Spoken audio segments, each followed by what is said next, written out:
예수께서 가라사대 내가 곧 길이요 진리요 생명이니 나로 말미암지 않고는 아버지께로 올 자가 없느니라. 사랑의 하나님 아버지, 코로나19로 인해 온 세상이 힘들어하는 이때 3월 22일 주일 예배를 영상으로 드리게 하셔서 감사드립니다. 이 시간 드려지는 예배 가운데 진리의 영이신 성령께서 함께 하셔 참 진리 가운데서 예배 드릴 수 있도록 인도하여 주시옵소서. 존귀하신 예수님의 이름으로 기도드리옵나이다. 아멘. 다 같이 찬송가 70장 함께 찬송하시겠습니다.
이 시간 진교진 장로님 나오셔서 기도 인도해 주시겠습니다.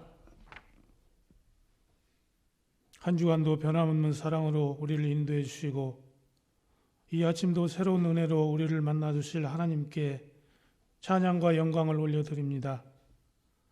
이 시간 영상 예배로 우리의 모든 결단과 헌신을 드리게 하옵시고 우리 모두에게 충만한 은혜를 내려 주시옵소서. 3월 봄 햇살이 이 땅에 가득하고 복음이 온 땅에 가득히 채워져야 할 이 아름다운 계절에 코로나19라는 초유의 사태로 말미암아 온 국민이 두려움과 떨림으로 모두가 힘들어하며 고통당하고 있음을 고백합니다. 대한민국을 사랑하시는 하나님 아버지, 이 나라 이 민족을 긍휼히 여겨 주옵시고 이제는 우리를 환난에서 건져 주시옵소서. 우리 국민 모두가 힘을 모아 하나님께 엎드려 회개하며 나아갈 때 회복의 역사를 반드시 경험하게 하옵시고 이 힘든 사태가 더 이상 확산되지 않고 진정되게 하여 주옵기를 간절히 원하옵나이다. 하나님 아버지, 특히 이제 경제 침체로 인해 신음하고 있는 우리 이웃들과 함께해 주옵소서. 자영업자와 이 땅의 중소상인들의 생업이 이제는 중단되지 않게 도와주시옵시고 이제 긍휼을 베풀어 주옵소서. 저희 모두가 더욱더 하나님을 두려워하며 하나님 앞에 겸손히 나아갈 수 있도록 오늘도 인도하여 주옵소서. 특히 이번 사태로 우리나라의 사이비 종교와 이단의 피해가 종식되게 하여 주옵기를 간절히 원합니다. 이들의 악한 계획이 다 무너지게 하시고 온 나라가 이단에 유혹된 진리에서 벗어날 수 있도록 인도하여 주시옵소서. 오늘 또 말씀을 들고 단위에 서신 사랑하는 박대성 목사님을 주님의 권능으로 붙들어 주시고 힘있고 권세 있는 말씀을 선포하게 하사 우리 모두 은혜 받게 하시오며 그 말씀이 저희들 가슴 깊이 역사하시어 험난한 이 세상을 살아가는 동안 넘어지지 않는 믿음의 뿌리가 되도록 오늘도 인도하여 주옵소서.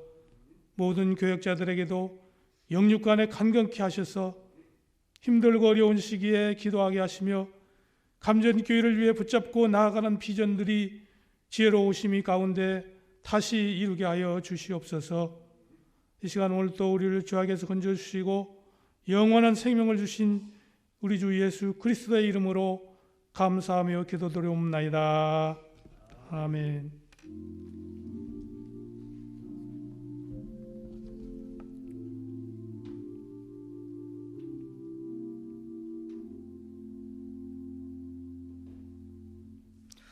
오늘 이 시간 우리에게 주시는 하나님의 말씀은 요한계시록 14장 1절 말씀입니다. 또 내가 보니 보라 어린 양이 시온산에 섰고 그와 함께 14만 4천이 서 있는데 그들의 이마에는 어린 양의 이름과 그 아버지의 이름을 쓴 것이 있더라. 아멘.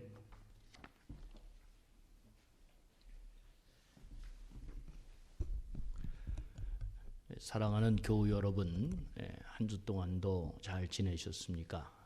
부디 건강하시기를 바랍니다.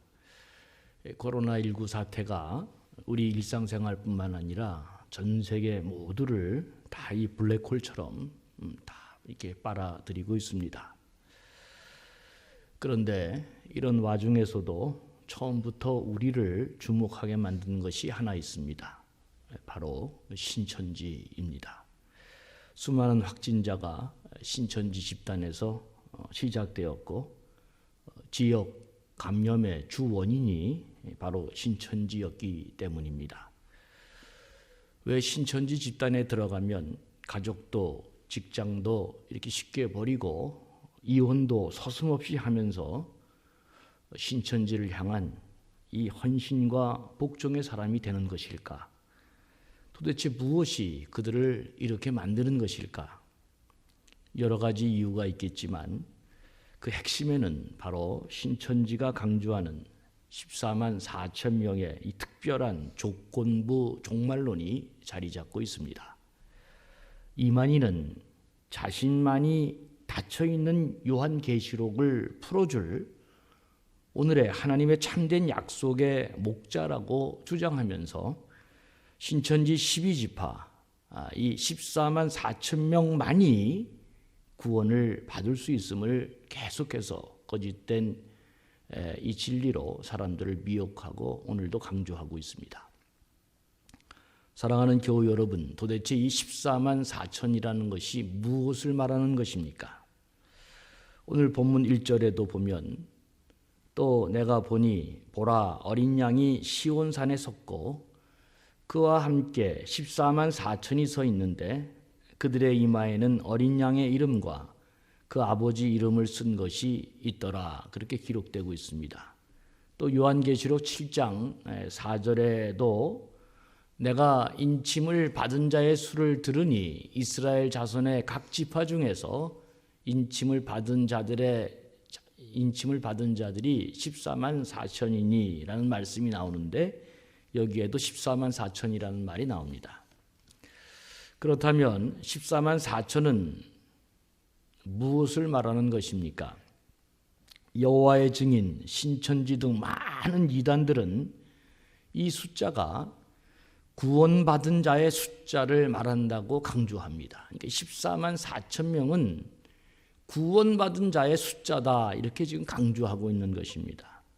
그리고 그들은 이렇게 구원받은 자의 숫자를 강조함으로써 자기들 안으로 들어와야만 구원받을 수 있는 이 14만 4천 명 안에 들어올 수 있다. 그렇게 지금 말하고 있는 것입니다.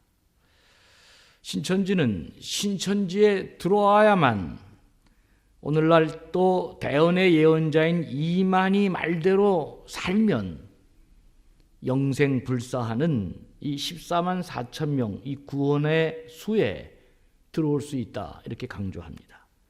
그러니까 이 모든 이단들, 신천지를 포함해서 모든 이단들이 기본적으로 이 14만 4천이라는 이 숫자를 강조하면서 소위 조건부 종말론을 지금 강하게 말하고 있는 것입니다. 제가 유엔 통계를 살펴보았습니다. 2019년 작년 7월 10일 기준으로 세계 인구가 77억 1,660만 명 정도 된다고 이렇게 말하고 있습니다. 그러니까 77억 정도의 인구가 세계 인구가 되죠. 그리고 지금 전 세계 기독교인 숫자만 생각해도 이게 뭐 엄청나잖아요. 그런데 14만 4천 명만 구원을 받는다면 이건 진짜 보통 큰 문제가 아닐 수 없습니다. 모든 이단들은 이렇게 이 14만 4천 명이 구원받을 유일한 수임을 강조하면서 자기들 안에 들어오지 않으면 절대 구원받을 수 없다. 이 말도 안 되는 황당한 조건부 구원론으로 사람들을 미혹하고 그 사람들의 영혼을 지금 다 지배해 가고 있는 것입니다. 그렇다면 14만 4천이란 숫자는 무엇이고 도대체 어떻게 이해하고 해석해야 하는가? 실제로 요한계시록에서 사도 요한이 말하려고 하는 14만 4천이라고 하는 이 참된 숫자의 의미는 무엇일까? 이 문제를 해결하기 위해 우리는 한 가지 중요한 점을 먼저 짚고 넘어가려고 합니다. 현재 우리나라뿐만 아니고 전 세계에 등장하는 모든 이단들의 문제들은 거의 종말론과 관련되어 있습니다. 그리고 그들이 말하는 이 종말론의 잘못된 그릇된 이해의 모든 뿌리는 어디에 있느냐? 바로 이 요한계시록에 대한 잘못된 해석에 대부분이 근거하고 있습니다. 그렇기 때문에 우리는 요한계시록이 어떤 책인지를 잘 아는 게 중요합니다. 요한계시록을 대부분의 성도들이 잘 모르고 있기 때문에 이단들이 이 요한계시록의 얘기를 무슨 하늘의 계시를 받고 풀어준다 그러면 다 이단 사설에 쉽게 미혹되어져서 우리도 모르는 사이에 이단에 다 빠지고 마는 것입니다. 신천지 이단들이 주장하는 교리의 거의 60, 70%는 전부 이 요한계시록을 잘못 해석한 거짓된 교리에 기반을 두고 있다 하는 것을 먼저 여러분들에게 말씀드립니다. 요한계시록을 보면 무슨 14만 4천이니 666이니 뭐 두 증인이니 이런 말들이 많이 나오는데 이런 것들을 바로 이해하기 위해서는 먼저 요한계시록이 어떤 책인지를 바로 아는 것이 대단히 중요한 일입니다. 그렇다면 요한계시록은 어떤 책일까요? 요한계시록이 어떤 책인지를 제가 설명하기 전에 먼저 한 가지 가장 중요한 잘못된 오류를 제가 얘기하려고 합니다. 뭐 여러 가지 요한계시록에 대한 잘못된 오류가 많이 있지만 최근 신천지와 관련해서 근본적으로 우리가 잘못된 오류가 무엇이냐? 이 요한계시록을 무슨 신비한 책으로 이해하는 이 사고방식입니다. 그러니까 요한계시록은 아주 신비한 것들이 많이 기록되어 있기 때문에 함부로 이 책을 이해할 수 없고 또 어떤 사람도 이 책을 제대로 이해할 수 없다.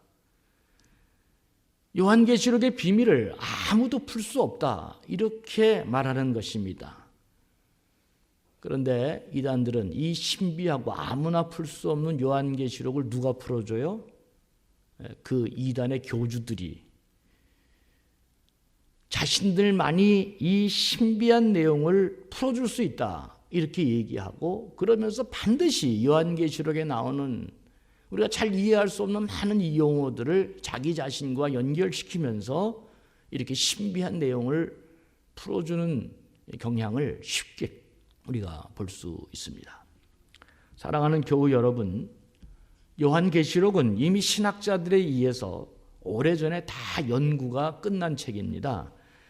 그래서 우리가 조금만 노력하면 요한계시록이 어떤 책인지 완벽하게 다 해명된 책이라고 하는 사실을 쉽게 알 수 있습니다.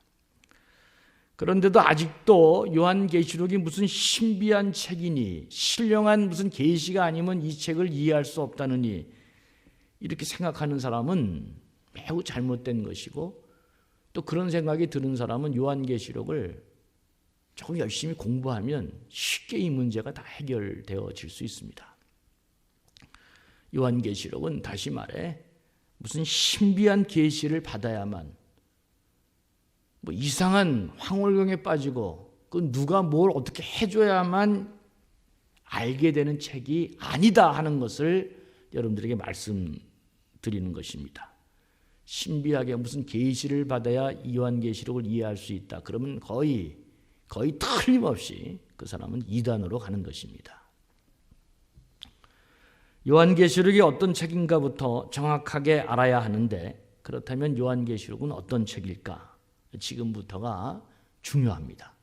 여러분, 요한계시록은 이 박해를 피하기 위해서 상징과 암호를 사용한, 문학적으로는 묵시서라고 말할 수 있는 아주 독특한 책입니다.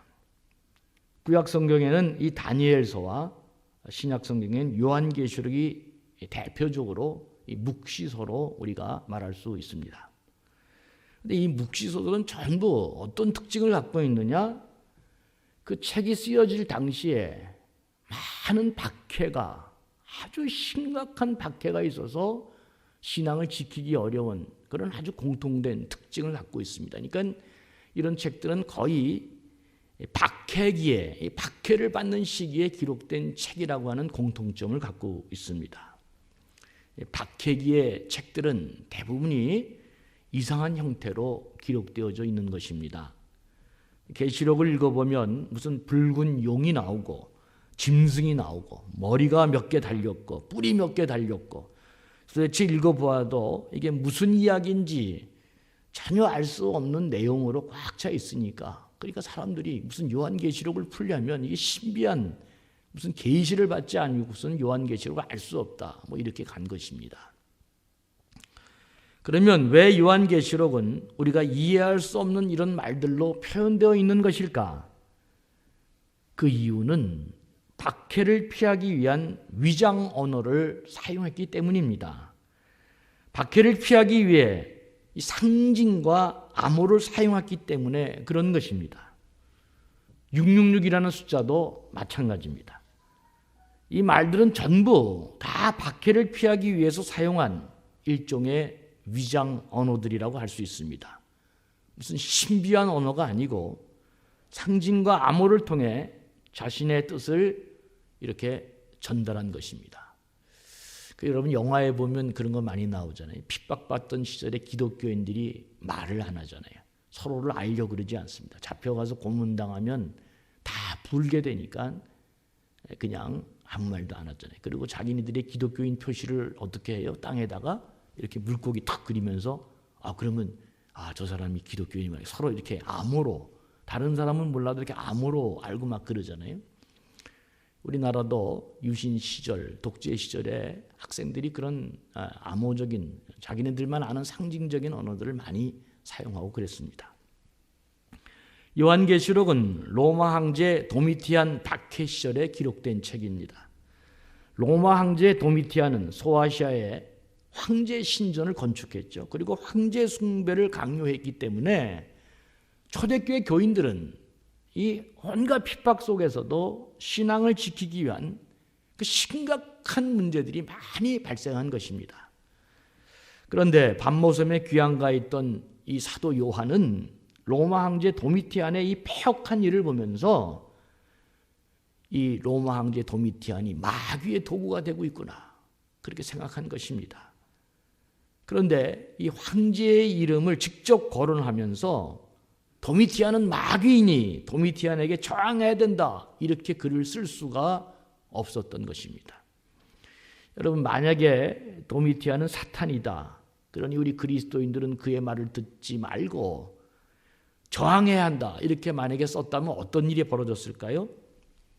그 쓴 요한은 즉각 체포되어져서 토막이 나서 죽었을 것이고, 요한계시록을 읽은 사람은 요즘 우리말로 말하면 불온서적을 읽은 사람들이 되어져서 다 이게 잡혀가 화형에 던지든지 사자밥이 됐을 것입니다. 그리고 요한계시록은 어떻게 될까요? 이건 뭐 다 찢겨져서 불에 태워지는 전형적인 불온서적이 되는 거죠. 그래서 사도 요한은 로마 황제가 마귀의 도구라고 직접적으로 쓸 수 없었기 때문에 상징의 언어들, 위장 언어들을 그렇게 쓰게 된 것입니다. 그런데 여러분, 우리들은 이런 상징과 위장 언어를 잘 이해할 수 없지만 당시 유대인들은 오랫동안 박해를 받아왔기 때문에 자기들끼리는 이런 위장 언어를 사용해서 무언가의 뜻을 전하고, 그렇기 때문에 이 위장 언어들, 이 상징과 이 모든 암호들을 볼 때마다 그들은 쉽게 이게 지금 뭘 얘기하고 있는 것이구나 하는 것을 금방 알게 된 것입니다. 그러니까 요한계시록은 당시 유행했던 위장 언어들을 사용해서 사도 요한이 하나님의 뜻을 지혜롭게 전달한 책이다. 우선 이렇게 요한계시록을 이해하는 게 참 중요합니다. 그렇기 때문에 요한계시록을 정확하게 이해하고 해석하려면 당시에 사용되었던 상징과 암호가 어떤 의미로 사용되었는지를 정확하게 알아내는 것이 요한계시록을 이해하는 아주 첫 번째 중요한 일입니다. 무슨 도 닦고 계시 받고 무슨 기도한다고 요한계시록을 이해하는 게 아니라 그 당시 사용했던 이 상징과 암호, 이런 위장 언어들이 도대체 무슨 뜻인지를 알아야 요한계시록이 우리에게 말하려고 하는 참된 의미를 깨달을 수 있다, 그런 말입니다. 구체적으로 하나 정도만 우리 같이 한번 보죠. 요한계시록 13장 1절에 2절 말씀을 예로 한번 보겠습니다. 그렇게 돼 있어요. 내가 보니 바다에서 한 짐승이 나오는데 뿔이 10이요 머리가 7이라. 그 뿔에는 10 왕관이 있고 그 머리들에는 신성모독하는 이들들이 있더라. 이름들이 있더라. 내가 본 짐승은 표범과 비슷하고 그 발은 곰의 발 같고 그 입은 사자의 입 같은데 용이 자기의 능력과 보호자와 큰 권세를 그에게 주었더라. 도대체 이게 무슨 말 하는 거예요? 이게 무슨 말 하는지 도대체 이해가 하나도 되지 않습니다. 그런데 이 글을 당시 유대인들은 이게 무슨 뜻인지를 다 이해하고 있는 거예요. 요한계시록에 나오는 이 붉은 용은 언제나 마귀를 상징하는 언어였습니다. 그러니까 묵시문학, 이게 묵시서의 대부분의 책들에 나오는 용은 언제나 마귀를 지칭하는 상징이기 때문이었습니다. 또 요한계시록에 보면 이렇게 짐승이 자주 나오는데 이 짐승은 언제나 이 묵시서에서, 묵시문학에서는 이 나라들을 상징하는 언어였습니다. 곰으로, 표범으로, 무슨 사자로 이렇게 나오는데 다 그것들이 대부분 사나운 국가, 곰같이 표범처럼 이렇게 사나운 국가, 다 나라를 상징하는 언어들입니다. 요한계시록 13장에 나오는 이 짐승은 바로 로마 제국을 가리키는 위장 언어입니다.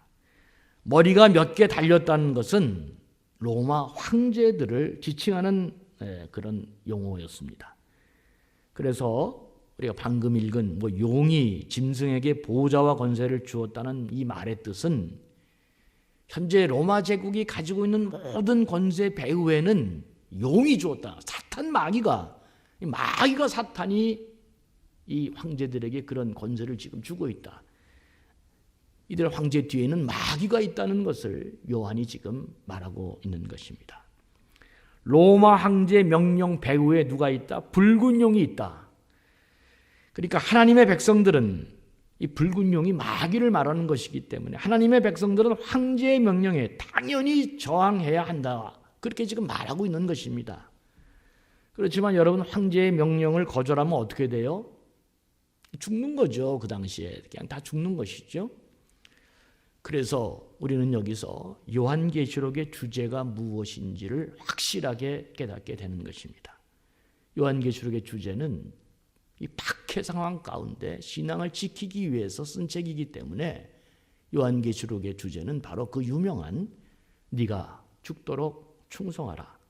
그러면 생명의 면류관을 내게 주리라. 이게 바로 요한계시록이 주장하는 아주 중요한 신앙의 메시지요 주제인 것입니다. 배후에 붉은 용이 있는 마귀가 있는 로마 황제의 명령을 거절하면 살 길이 없잖아요. 죽는 것입니다. 그러나 사도 요한의 말은 죽는 한이 있더라도 어린 양 예수 그리스도를 따라야 한다는 것입니다. 황제의 명령을 따르면 안 된다고 지금 요한계시록에 쓰고 있는 것입니다. 이제 멀지 않은 장래에 주께서 오시는데 오셔서 새하늘과 새 땅을 건설하시고 심판하시는 그날이 오면 붉은 용, 이 적그리스도와 우상 숭배자들과 살인자들은 영원히 꺼지지 않는 유황불에 멸하게 되지만 끝까지 믿음을 지키고 예수 그리스도를 따랐던 너희들은 주님이 다시 살릴 것이고 눈에서 흐르는 눈물을 다 닦아주실 것이라고 하는 생명 같은 메시지가 이 요한계시록에 흘러 넘쳐나고 있는 것입니다. 슬픔이 없는 영원한 생명의 나라를 너희들에게 유업으로 주실 것이고 너희는 주님과 함께 영원히 왕노릇하게 될 것이라고 하는 것이 이 사도 요한이 지금 말하고자 하는 내용입니다. 그러니 다가오는 주의 날을 생각하면서 최후의 심판을 생각하면서 잠시 오는 고난을 두려워하지 말고 끝까지 믿음을 지켜서 승리자의 반열에 서야 한다. 이게 사도 요한이 지금 위장언어로 상징과 모든 기호를 통해서 우리에게 말하고 있는 핵심 내용입니다. 사도 요한은 소아시아에 있는 성도들에게 바로 이 메시지를 전하기 위해서 요한계시록을 쓴 것입니다. 그러니까 요한계시록을 쓴 역사적 배경, 이 컨텍스트가 바로 이런 사실을 담고 있다는 사실을 이해할 때 무슨 요한계시록이 신비한 책이고 무슨 말세론적인 책, 그런 뜻이 그런 책이 전혀 아니라고 하는 그런 모든 진실을 우리가 풀게 되는 것입니다. 네가 죽도록 충성하라. 그리하면 생명의 면류관을 주겠다. 요한계시록은 핍박과 고통 속에 있는 성도들에게 지금 이렇게 외치고 있는 것입니다.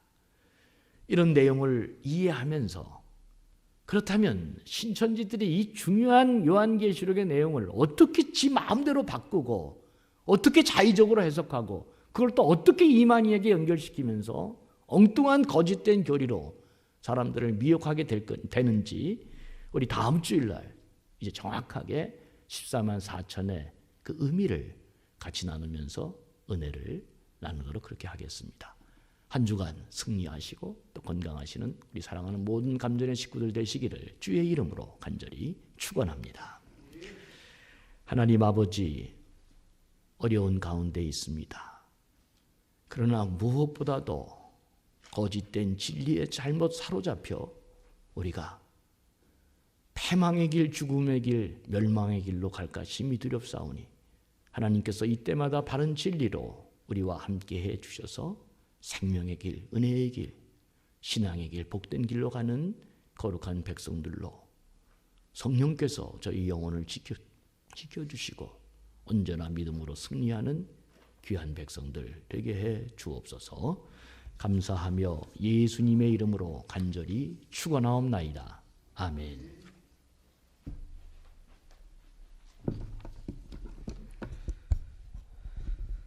다 같이 찬송가 325장 찬송하시겠습니다.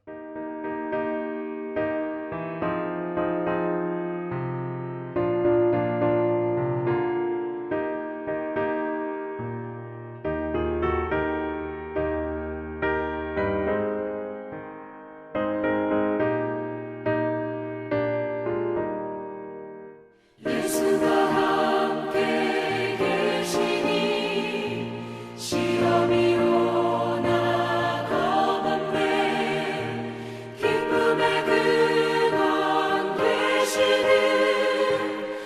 예수를 위해 삽시다. 날마다 주를 섬기며 언제나 주를 기리고 그 사랑 안에 살면서 딴 길로 가지 맙시다. 이 세상 사는 동안에 주 이름 전파하면서 무한한 복락 주시는 예수를 위해 삽시다. 날마다 주를 섬기며 언제나 주를 기리고 그 사랑 안에 살면서 딴 길로 가지 맙시다.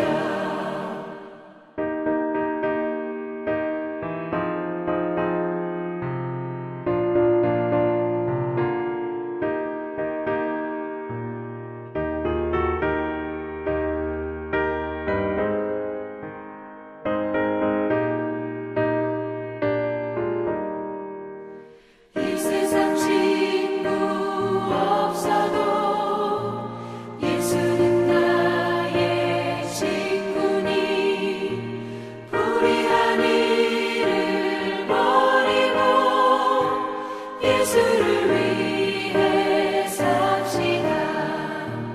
날마다 주를 섬기며 언제나 주를 기리고 그 사랑 안에 살면서 딴 길로 가지 맙시다. 주께서 심판하실 때 잘했다 칭찬하리니 이러한 상급 받도록 예수를 위해 삽시다. 날마다 주를 섬기며 언제나 주를 기리고 그 사랑 안에 살면서 딴 길로 가지 맙시다.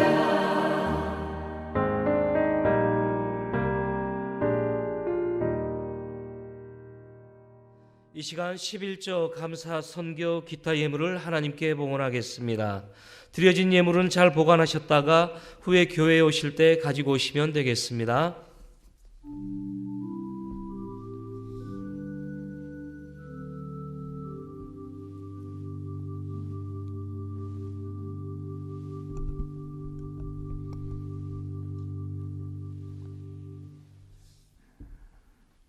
코로나 바이러스로 인한 초유의 사태로 우리 모두가 이렇게 영상으로 오늘도 예배 드립니다.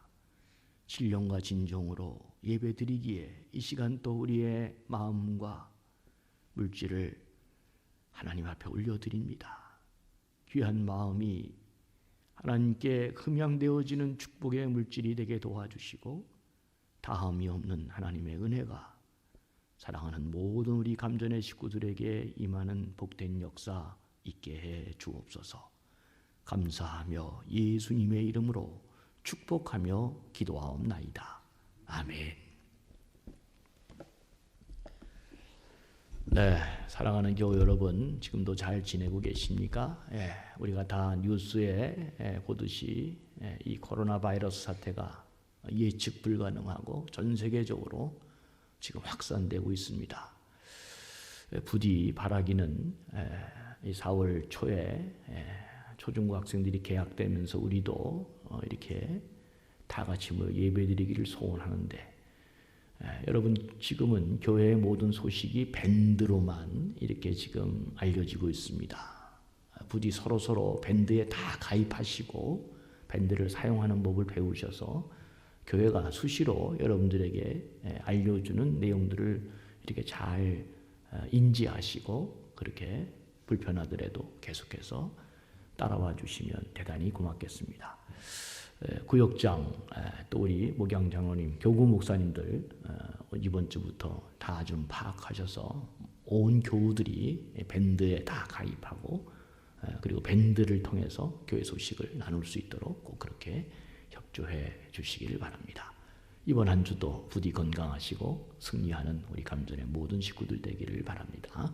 이제 마지막으로 1장 찬송 부르시면서 그렇게 예배 마치도록 하겠습니다.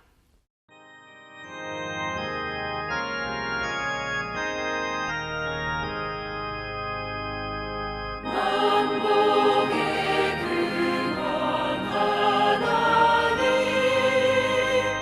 온 백성 찬송 드리고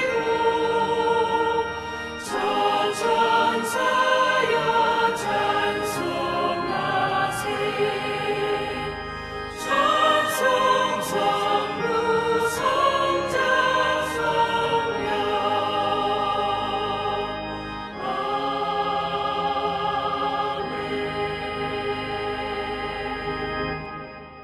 지금은 우리 주 예수 그리스도의 크신 은혜와 하늘에 계신 우리 아버지의 그 놀라우신 사랑하심과 성령의 감동 감화 교통하시고 인도하심이 코로나 바이러스 사태를 통해 우리가 다시금 죽도록 주님께 충성하고 영광의 면류관을 받기 위해 믿음을 지키며 올곧게 끝까지 한결같이 신앙의 길을 가기를 다짐하는 우리 사랑하는 모든 감전의 식구들과 우리 교회 위에 이제로부터 영원토록 함께하옵시기를 간절히 축원하옵나이다.